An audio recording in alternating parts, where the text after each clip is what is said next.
I'm married. Or at least, I still am for now. My life was going great, truly great, until I cheated on my husband and broke my family into a million pieces. You're probably wondering why I'm telling you all this, a complete stranger. You probably don't understand, and maybe you're already judging me. That's okay. But if you'll just listen, I'll start from the beginning. My name is Clara, and I'm a 30-year-old woman married to my husband, Elias, a 32-year-old man. We've been married for 3 years now. We don't have any kids yet, but we were planning on having some soon. That was the plan anyway. I want to tell you my story. I'm not a writer, so pardon me if there are any mistakes, but I'll make sure you understand what I'm telling you. This is my story, and I hope that by sharing it here, I'll not only find some respite, but also that some people might learn one or two things from it and not make the same mistake I did. But first, let me explain, so you understand. I'll start from the beginning of my married life. I met my husband when I was 21 years old, in college. 9 years later, and I still remember that day like it was yesterday. I stepped into the busy college library, the air thick with the smell of old books and ambition. Everyone was engrossed in their studies, heads bent over textbooks under the warm glow of the reading lamps.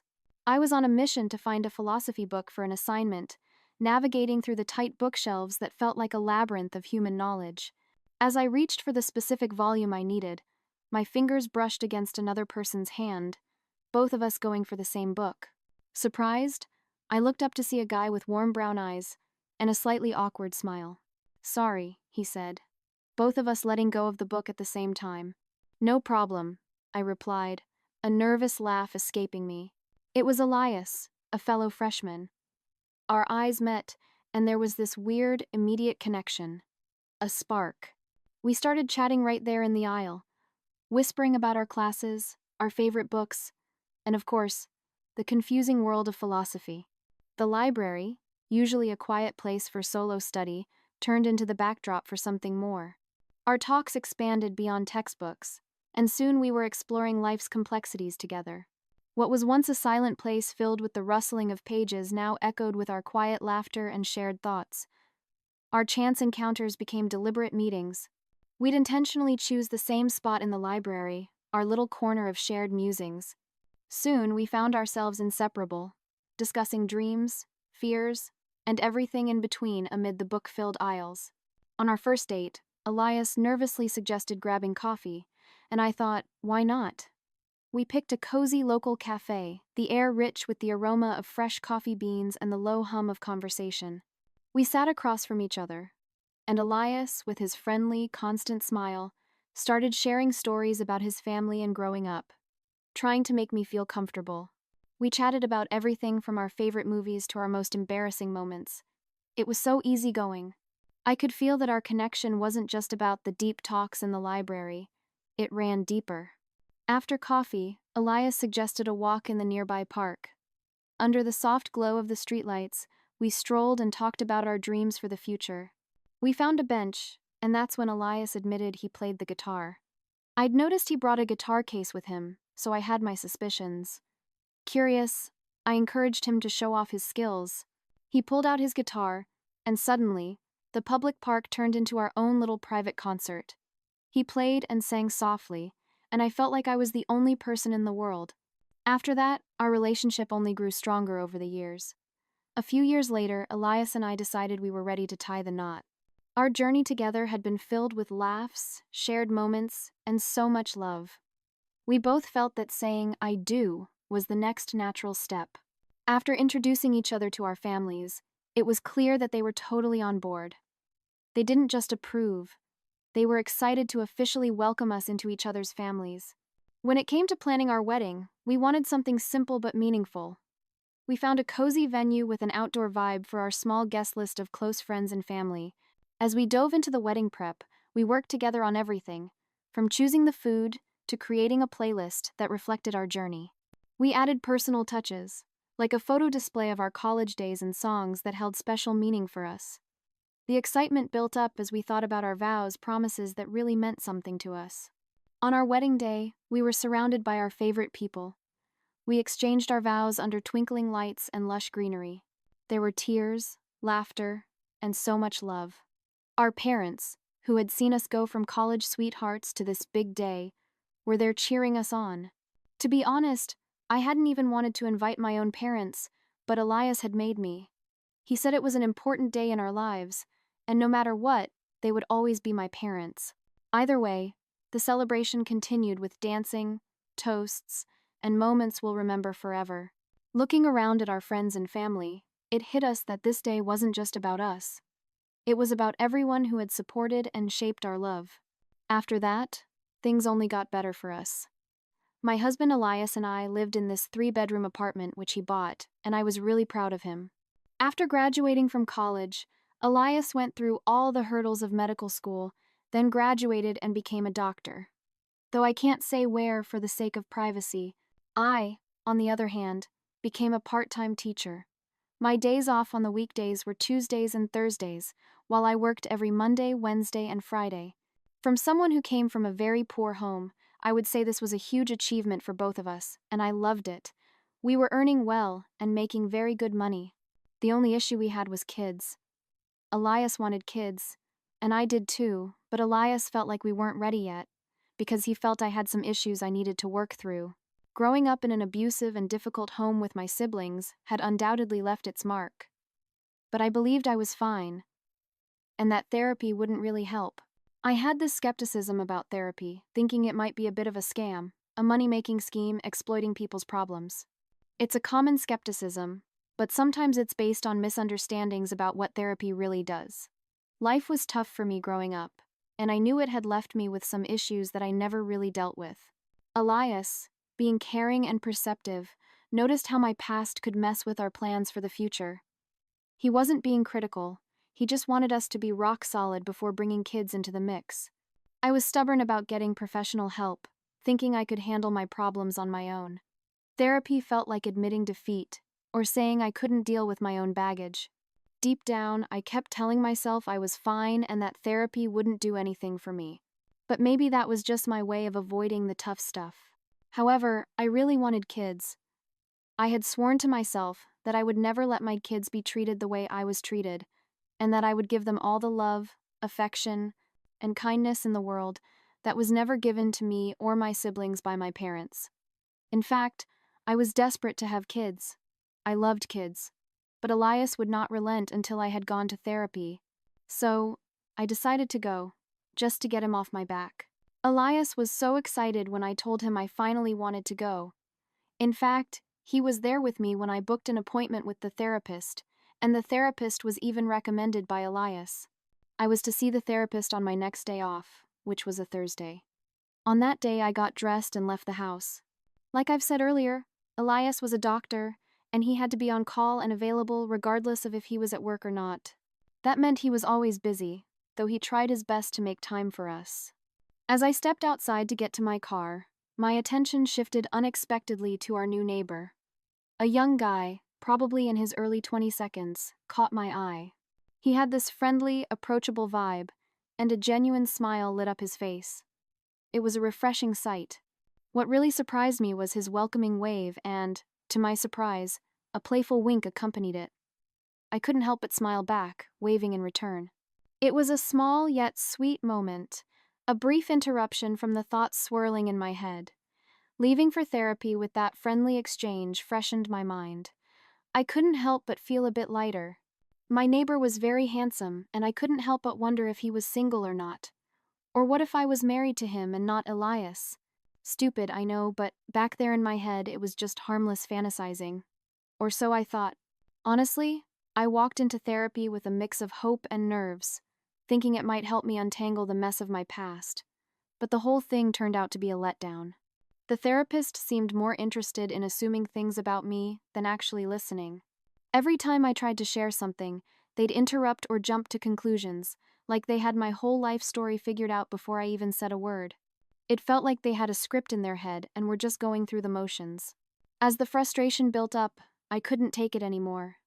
My hope for a helpful therapy session turned into anger, and I let out a few curse words, expressing just how fed up I was. Storming out of that office, I felt a mix of anger and disappointment. Leaving therapy, I started to wonder if it was even worth it. This experience made me question whether seeking help was the right move. It was a tough moment, realizing that not every therapist is a good fit. I knew I needed someone who would really listen, someone who respected my perspective, and that therapist was not it. I decided to talk to Elias about my therapy experience. I had already made up my mind that I couldn't continue with it. However, when I got home and shared my feelings, Elias's reaction caught me off guard. He refused to believe my frustration, twisting my words and making it seem like I was overreacting. According to him, storming out was unnecessary, and he suggested I should control my temper and give the therapist another chance. From frustrated and angry, I chose to keep quiet, knowing that arguing with Elias wouldn't lead anywhere positive. It felt like he wanted me to explode just so he could say he was right and reinforce his claim that I had anger issues. Internally fuming, I restrained myself from saying more. Despite my reservations, I reluctantly agreed to another therapy session to appease Elias. Unfortunately, the second round turned out to be even worse. The therapist continued assuming things and insisted I had anger issues, making me feel even more horrible. Unable to contain my frustration, I cursed at them and stormed out once again. Feeling disheartened, I came to the realization that maybe therapy wasn't the right path for me. The experience had left me feeling misunderstood and invalidated. I decided to take matters into my own hands, determined to deal with my issues on my terms and at my pace, even if it meant going through the process alone. After the disastrous second therapy session, I was seriously ticked off. As I stomped my way home, still no sign of Elias, my anger was pretty obvious. I slammed my car door and straight up ignored our new neighbor's friendly hello as I made a beeline for my front door. The therapy mess was still hanging over me, making everything feel extra bitter. Just as I was about to reach my front door, our persistent new neighbor, picking up on my anger, hollered at me. He surprised me by being kind of nice and a little flirty, suggesting that talking about what was bugging me might help. I tried to blow him off, but he wasn't having it. He kept at it, trying to chat me up, and even pulled off some funny magic tricks that actually made me crack a smile. Feeling a bit weirded out but also weirdly comforted, I figured there was no harm in ditching my plans to sulk alone at home, especially since Elias was still MIA and not yet back from work. Giving in, I headed to Reese's place, my new neighbor. As we kept talking, I found out more about him. Turns out his name was Reese, and he lived solo. Reese's persistence and friendly vibe helped shift my focus, at least for a bit, from the mess of frustration and anger that had been hanging over me. Back at Reese's place, I couldn't help but notice that his house was bigger and way better furnished than ours.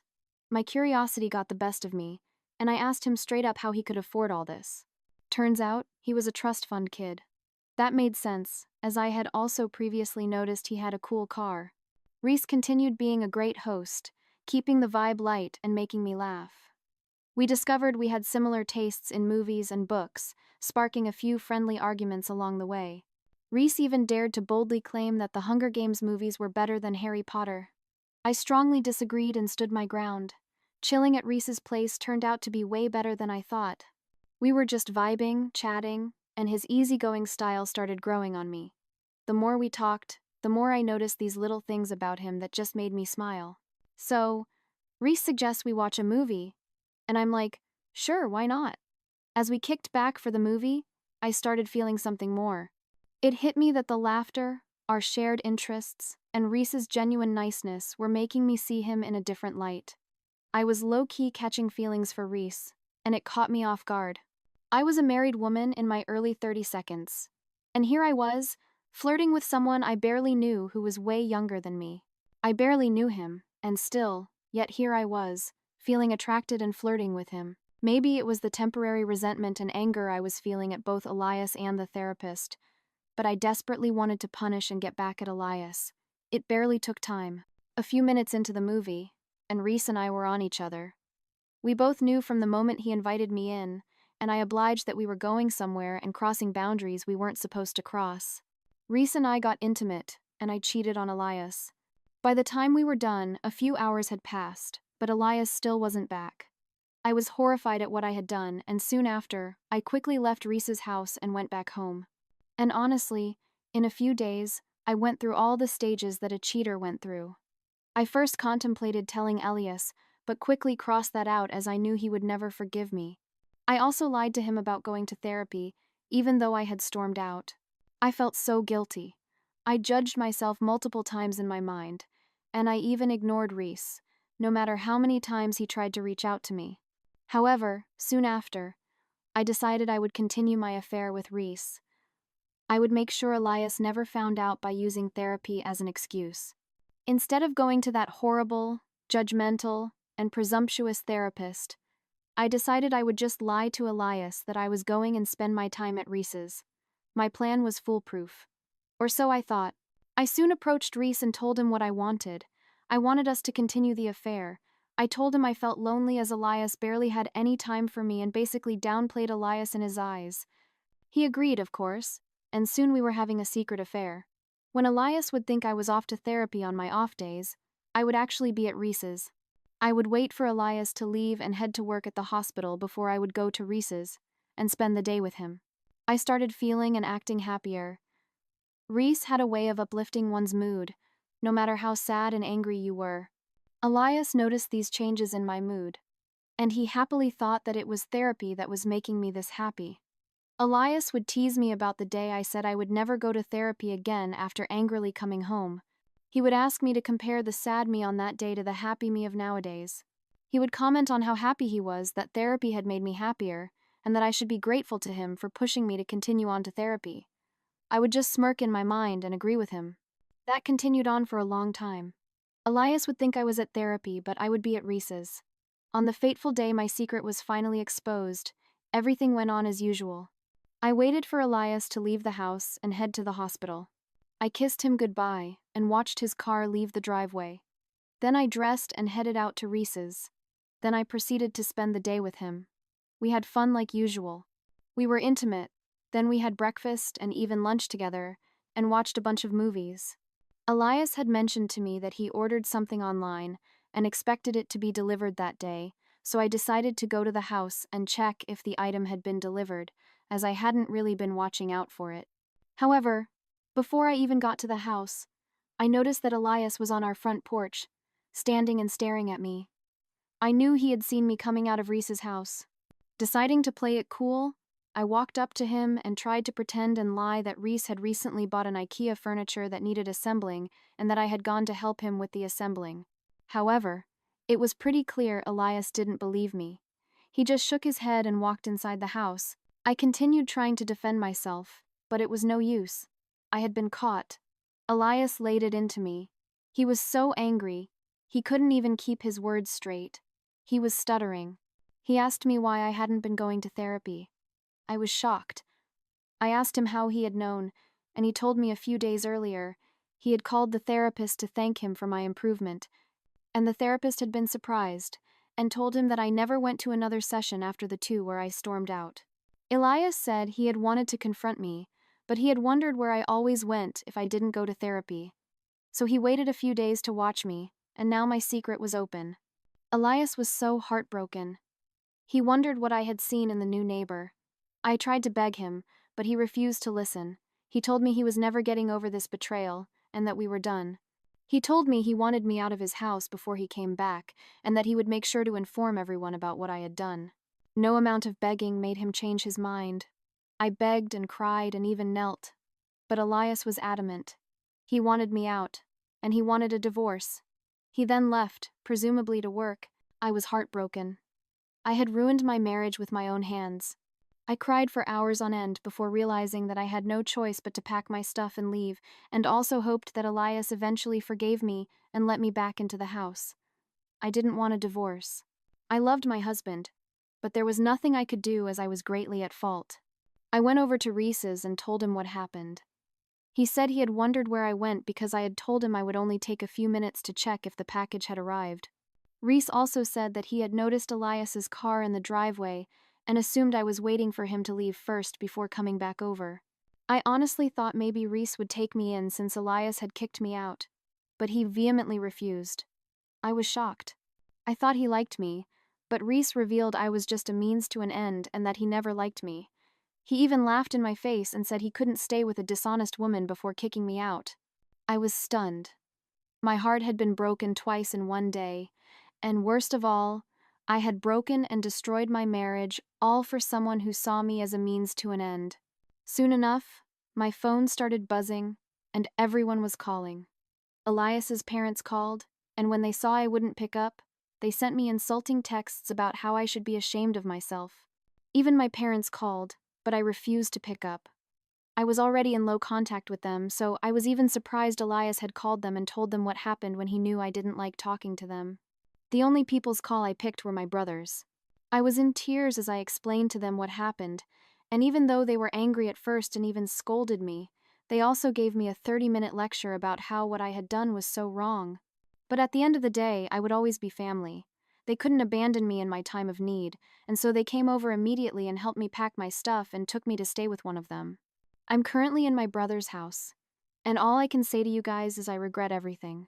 Elias is still not in communication with me, and the only thing he has told me is that he will bring over divorce papers for me to sign. I have lost everything. I feel so angry at that therapist. I am in the process of lawyering up, and I've decided to ask my lawyer if I can sue the therapist for violating patient confidentiality by revealing to my husband that I wasn't coming to therapy. Though my brothers think the therapist wasn't at fault. Well, that's the story of how I ruined my marriage for some fun. Thank you guys for listening, and I hope you don't make the same mistakes I did.